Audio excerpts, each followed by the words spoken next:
ठीक है चलो, स्टोरी बहुत ज़्यादा बकचोदी है, सुन लो। जब 12th खत्म करी ना तो मुझे बस मेरिट से बाहर आना था। मैं यहाँ नहीं रहना और, तो घर वालों ने कहा ये ड्रॉप कर लो। मैं कहा हाँ दिल्ली जाकर यहाँ नहीं रहेंगे। तो दिल्ली आ गए, KMC में एडमिशन भी हो गया। तो सैम आया था मेरे एक दोस्त मेरिट से मेरे साथ, वो भी KMC में।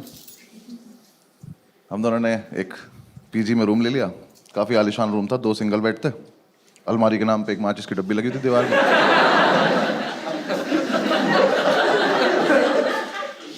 और जो आर्किटेक्ट था ना उसका,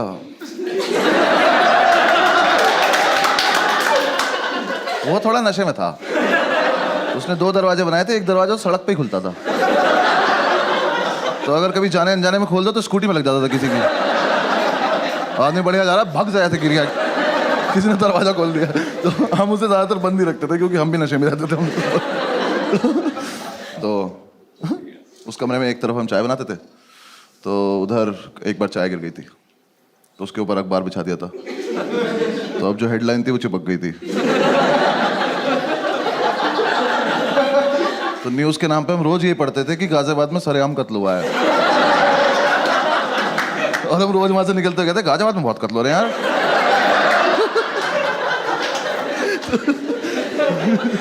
थोड़े दिन हम रहे, फिर हमने डिसाइड किया कि यार दारू पीते हैं। क्योंकि यार देखो, मेरिट से निकलने का मेन पर्पस ये था, क्योंकि मैं बचपन से अपने पापा को देखता रहा था कि शाम को इस आदमी को ऐसा कौन सा पदार्थ मिलता है कि ये खुश हो जाता है। मैंने कहा मुझे यही चाहिए। और दारू की जितनी बॉटल आई ना घर में, मुझे एक भी बॉटल हमने कभी फेंकी नहीं, तो सारी हम संभाल के रखते थे। क्यों पता नहीं, ये म्यूचुअली डिसाइड भी नहीं होता यार, वो बस आई, फिर हमने कहा क्या हमारी तो है। इसने मुझे सिगरेट भी पिलानी शुरू कर दी मीठी मीठी बोल के। भाई पी के देख मीठी मीठी लगेगी। मैं कहते पी के देखी, मुझे लगी भी। मैंने कहा सही है।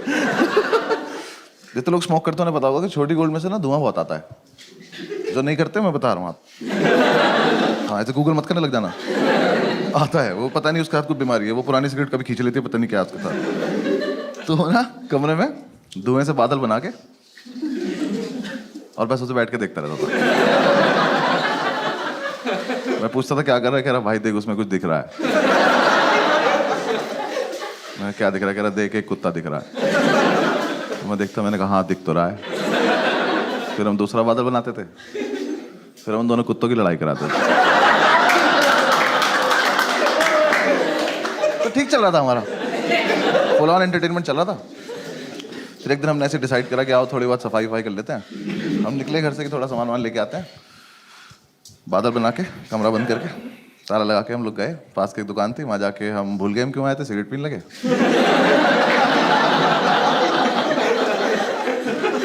फिर याद आया तो मैंने वाइपर लिया, तो इसने बोला कि वाइपर मत ले यार, रख दे वापस। मैं कह रहे वो कत्ल के निशान मिटाने ले लेते।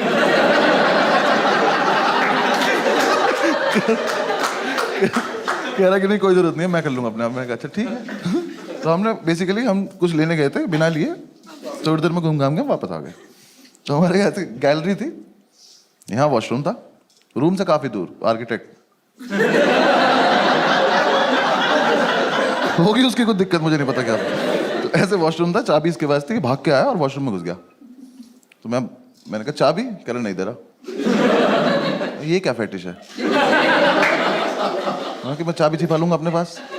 मैं कहा भाई या तो मुझे भी अंदर ही बुला ले, मैं भी बाथरूम में आ जाता हूँ। तो कह रहा नहीं मैं चाबी नहीं दूंगा जब तक मैं बाहर नहीं आता, तो बाहर घूम। मैं कहा और अंदर कुछ नहीं कर रहा है, छप छप की आवाज आ रही पानी की। पता नहीं बाल्टी में चाबी ही डुबो रहा था। मैं कहा भाई दे दे चाबी, 2-3 बार मांगी, नहीं दी। मैं कहा ठीक है बाहर में जा, मुझे कुछ से कुछ काम है। मैं बाहर आया, ऐसे थोड़ा सा ओपन एरिया था, उसमें ऐसे गोल गोल घूम रहा था। मैं ऐसे घूम रहा था तो मैंने देखा हमारे रूम के बाहर एक आदमी खड़ा हुआ बैग टांग के। तो मुझे लगा ये सेल्समैन होगा, कुछ बेच रहा होगा। तो मैंने कहा अरे टाइम पास तो मिल गया, आओ इससे बकचोदी की जाए। तो मैंने कहा हाँ भाई क्या बेच रहे हो। वो कुछ बोला नहीं। मैंने कहा बताओ ना क्या बेच रहे हो। तो वो पलटा, कहता तुम कौन हो। मैं कहा मैं कस्टमर, बताना क्या बेच रहे हो।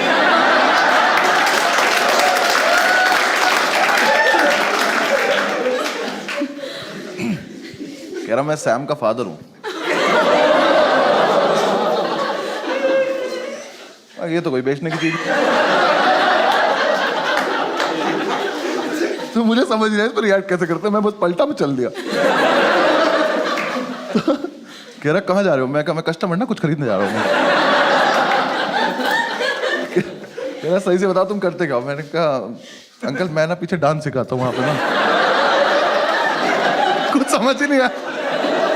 मैं रियाज ही कर रहा था, आप आ गए एकदम से ना। तो थोड़ी दूर में भागा। कह रहे एक सेकंड तुम अनुभव हो ना? आप थोड़ी बात सीरियस होती जा रही है। मैं कहा नहीं। कह रहा मुझे सैम ने बताया तुम्हारे बारे में, और मैं ही सोच रहा हूँ अपने लड़के से स्केच बनवाता है क्या? उस टाइम फोटो तो होते नहीं थे। तो ये क्या दोस्त से हाँ बनाओ, शक्ल बनाओ। तो यार देखो मैं भाग सकता था वहां से, लेकिन फिर मुझे एकदम से लगा कि आज क्या होने वाला है। ये आदमी अभी वॉशरूम से आएगा, ये अपना बाप देखेगा, फिर हम तीनों मिलके कमरा देखेंगे, और ये संसार तमाशा देखेगा। मैं इस मोमेंट को मिस तो नहीं करना चाहता। तो मैं कहा बता देते हैं हम कौन है, क्योंकि देखो मुझे क्या डर था, ये आदमी क्या कर लेगा, वैसे तो है नहीं मुझे पीट देगा, ज्यादा से ज्यादा क्या मेरे घर पे फोन करोगे कर लो, जो अभी टाइम हो रहा है मेरे पापा पक्का फोन उठा के बोलेंगे चीयर्स भाई साहब।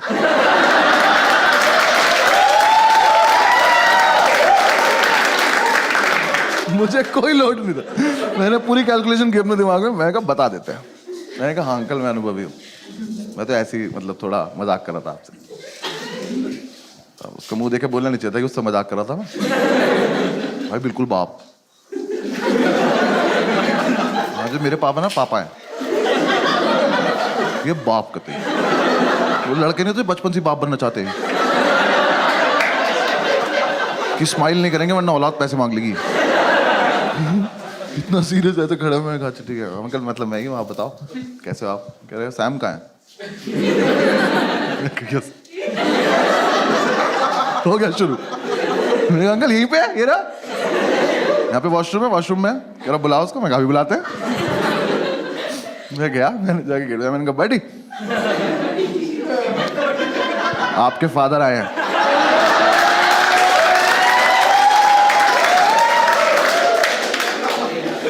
ये चमन चूतिया अंदर से बोला नहीं मिलेगी चाबी।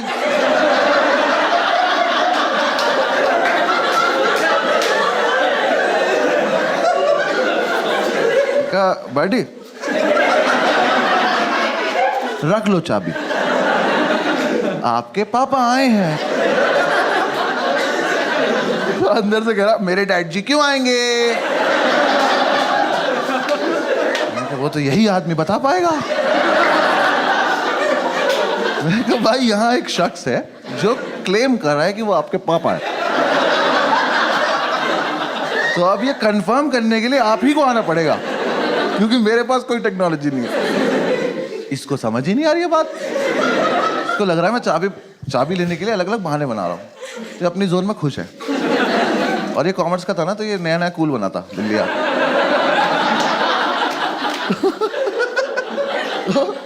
इसने कूल बनने के लिए दिल्ली आके कुछ लड़कों से दोस्ती करी थी और एमिनेम सुनना शुरू किया था।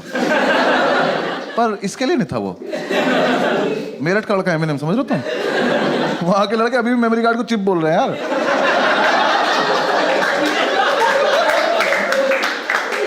तो मैंने से फिर से बोला, मैंने कहा बाडी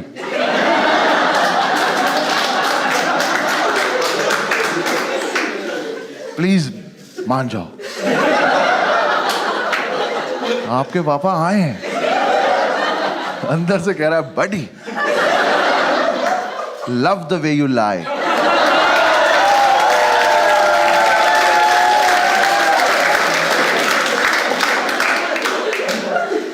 नहीं नहीं नहीं,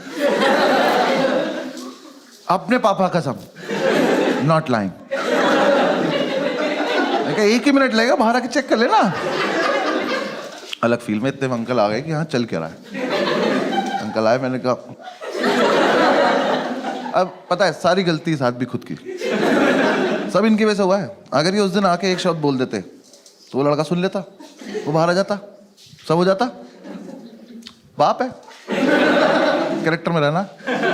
यहाँ आके मुझसे कह रहा है कि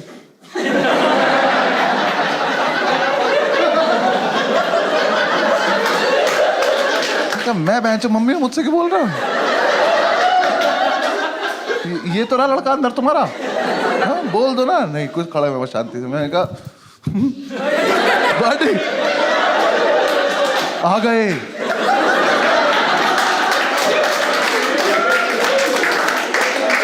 यार पता है सब सच है। एकदम से इसका मेरिट ऊपर आया, एमिनेम नीचे चला गया और इसका पेशेंस लेवल खत्म हो गया। इसे लगा कि अब तो ये बहुत देर से बकचोदी कर रहा है, तो अब मुझे इसे जवाब देने का टाइम आ चुका है। इसने अंदर से इतनी बुरी बुरी गालियां देनी शुरू करी, इतनी बुरी बुरी की स्टेज पे तो मैं दे भी नहीं सकता।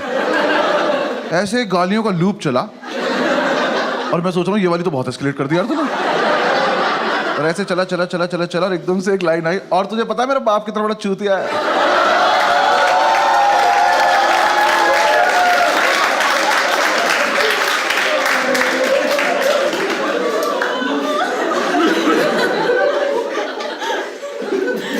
देखो मैं इतनी रेंज में था कि थप्पड़ खा सकता हूँ।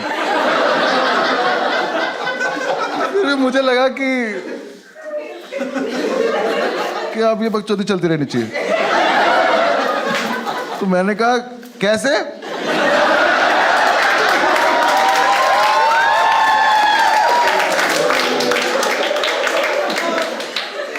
तो कह रहा पता नहीं क्यों आता है दिल्ली, और जब भी आता है एक आलू भुजिया का पैकेट और 4 लड्डू लेके आ जाता है।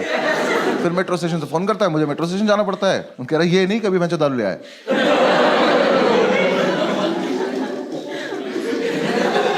अंकल आपके संस्कार है, मतलब ऐसा ये चल रहा है अभी भी। अब ये किसी और चीज को गाली दे रहा है जो हमें नहीं दिख रही है, अंदर ही कुछ है जिसे ही गाली दे रहा है। मैं कहा अंकल चले यहाँ से, आज का तो हो गया होगा, चले। सारी सुन के जाओगे क्या? इतनी दूर गए होंगे, वॉशरूम के गेट में ऊपर जगह थी, इसने ऊपर से चाबी फेंक दी। कह रहा ले तू भी क्या याद रखेगा? मैं याद रखूंगा? बड़ी एक बार बाहर तो आओ, तुम क्या क्या याद रखोगे? और लेकिन मुझे एक डाउट हुआ कि यार जितनी गाली अंकल ने खाई, ये आदमी अब ये नहीं देखेगा औलाद किसकी है, अब ये मानना चालू करेगा जो आएगा। तो मैं ऐसे महीने अब अंदर नहीं ले जाना चाहता था, क्योंकि मेरे हिसाब से तो सबसे बड़ा जो पिटाई का इवेंट था वो तो रूम ही था ना हमारा। ये तो उससे पहले ही इतना कुछ हो गया, तो मुझे लगा इसे आ जाने देते तभी रूम दिखाएंगे, मैं नहीं जा रहा। अंकल कह रहे चाबी उठाओ। मैंने चाबी उठाई, उठा के खड़ा हो गया। कह रहा चलो, मैंने कहा हाँ चल रहे चलो। गेट के सामने जाके मैं खड़ा हूँ। कह रहे खोलो, मैं भूल गया कैसे खोलते थे। यार वो ताला भी ना 20-25 बार में खुलता था, मैंने उस दिन चाबी लगाई, कट से खुल गया वो।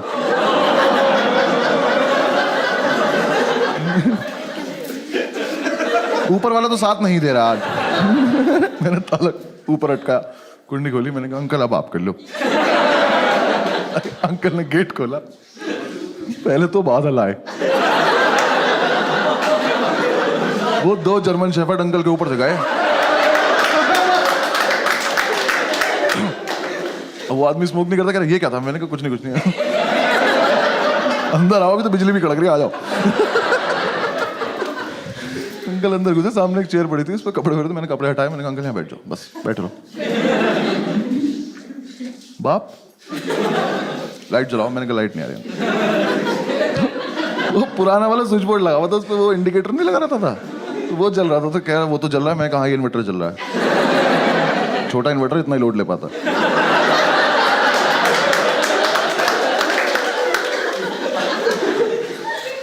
उठे, लाइट जला दिया आके। मैं कहा इसमें आप अपने आप किया, आपने जो किया। अब देख लो। कमरा देखा, मैंने लाइव हार्ट अटैक आते देखा। उनका हाथ ऐसे दिल पे गया, मैं कहा ये मरेगा मेरे नाम लेगा। मैंने कहा मना करा था ना मैं। बैठ जाओ। तो उन्होंने सारी बोतल देखी। तो पहले तो नहीं ये समझ में नहीं आया कि शराब पीते हैं कबाड़ी काम करते हैं।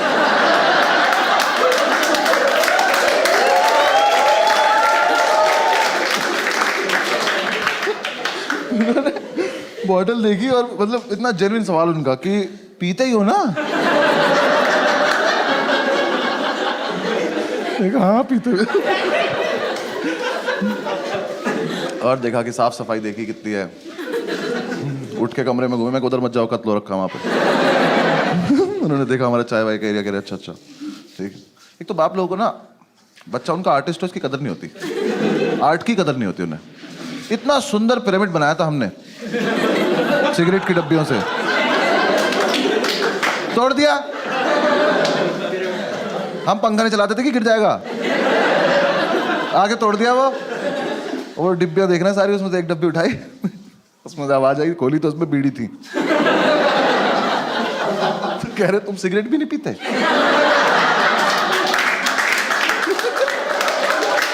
नहीं अंकल पीते हैं, ये रात को 2 बजे का इमरजेंसी वाला है। वैसे भी बहुत पैसे बेचते हो ना आप। भाई वो कैरेक्टर आदमी थे यार वो। सैम उनसे पैसे मांगता था ना कि ये वाली 2 बुक्स चाहिए, पैसे दे दो, तो वही वाली 2 बुक भेज देते थे।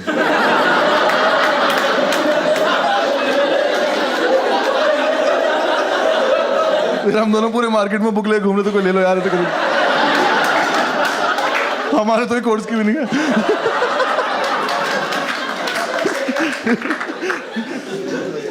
अंकल ने देखा पूरा माहौल वाल, बैठ गए। अब वेट चल रहा है। मैं अंकल चाय पियो, कह रहा चाय पी तो तुम लोग। मैं बकचोदी करने की जरूरत, टॉन्ट मत मारो, पी नहीं है तो बताओ। मैं बहुत देर से वेट कर रहा हूँ, यहाँ पिटाई नहीं हो रही है। भाई इतने में हमारे सैबिनम साहब,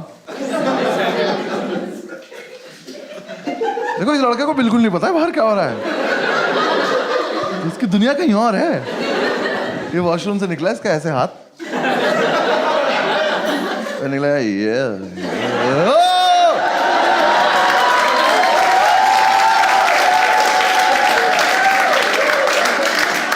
वापस बाथरूम में गया, बंद कर लिया और वहीं से चला रहा, पापा माफ कर दो, कभी नहीं करो पापा। अंकल कह रहे बुला के लाओ इसे। मैं फिर मैं बुला के लाऊं यार, अभी आया तो झपट्टा क्यों नहीं मारा आपने इस पे? तो मैं वापस गया, मैंने कहा बड़ी हो गया, आप धप्पा हो गया, आ जाओ। मैं कहा देख लिया पापा ने, आ जाओ। अब कुछ नहीं हो सकता। बाहर आया, कह रहा भाई क्या होगा? मैं कहा मुझे क्या पता, तेरा बाप है भाई। मुझे तो बस देखना है, चल जल्दी। आए रूम में, फैमिली वैल्यूज। भाई नाती पहले पैर छुए। मैं कहा अच्छा आशीर्वाद मिलेगा आपको। बैठा, अंकल ने कहा क्या है सब? कह रहा मैं नहीं करता। अंकल ने मेरी तरफ देखा, मैंने कहा मैं भी नहीं करता। मकान मालिक का है सब। मीठी मीठी बोल के सिगरेट पिलाता है लड़का, बकवास कर रहा मैं नहीं करता। भाई अंकल ने तो थोड़ी देर डांटा कि तुम तो ब्राइट स्टूडेंट हो, मैं कॉमर्स का ही है।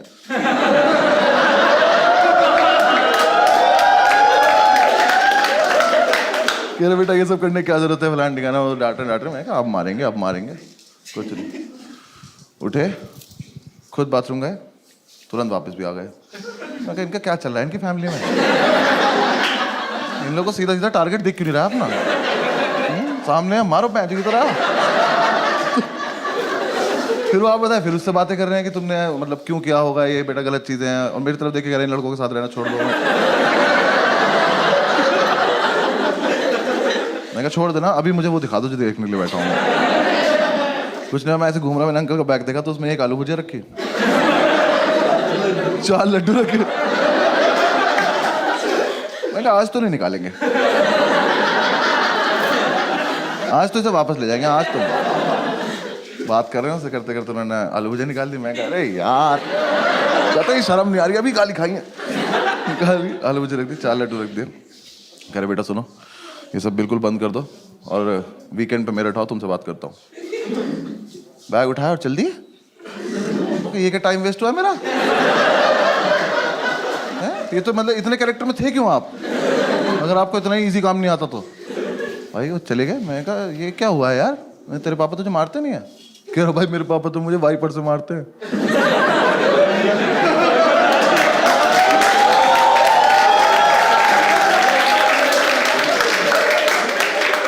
मैं कहा तो इसलिए मना कर रहा था क्या? कह रहा भाई बचपन से सिर्फ वाइपर से ही मारते हैं। ये अजीब फेटिश नहीं तुम्हारी बहन, बाथरूम से बहुत ज्यादा लगाव नहीं तुम लोगों को? मेरे और किस चीज से नहीं? कह रहा नहीं भाई उससे ही मारते हैं।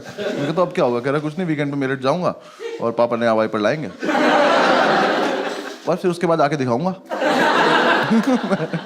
चल दिखा दी भाई, ऐसा कर ली। फिर हम थोड़ी देर बैठे रहे, थोड़ा सैड हो गया ये। तो थोड़ी देर बैठे बैठे इसने बोला कि यार ऐसा तो नहीं हम कुछ गलत कर रहे हैं? फिर 5-7 मिनट बाद हमें लगा कि क्या ही गलत कर रहे हैं। फिर 5-7 मिनट बाद हमें लगा क्या ही होता है गलत।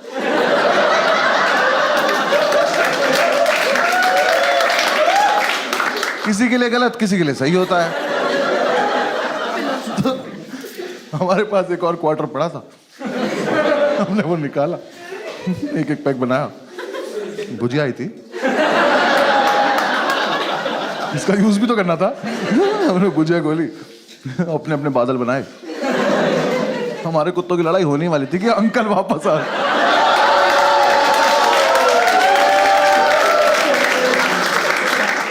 भाई वो दुकान से वाइपर लेने गया था, उन्हें स्वीटी नाम के वाइपर से जो सूता है ना उसको तो घुमा घुमा।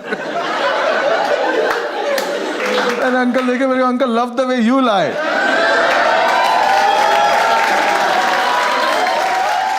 Thank you so much for watching the video. और यार ये जो स्टोरी मैंने आपको सुनाई कि 10-11 साल पुरानी है, अब तो काफ़ी ज़्यादा चेंजेस आ गए हैं, हम लोग काफ़ी ज़्यादा मैच्योर हो गए। लास्ट लॉकडाउन में साथ में ही थे और काफ़ी मैच्योरली बिताया हमने लॉकडाउन। आप लोग देख सकते हैं एक वीडियो में, मैं अभी दिखा रहा हूँ, देखो आप एंजॉय करो। Thank you.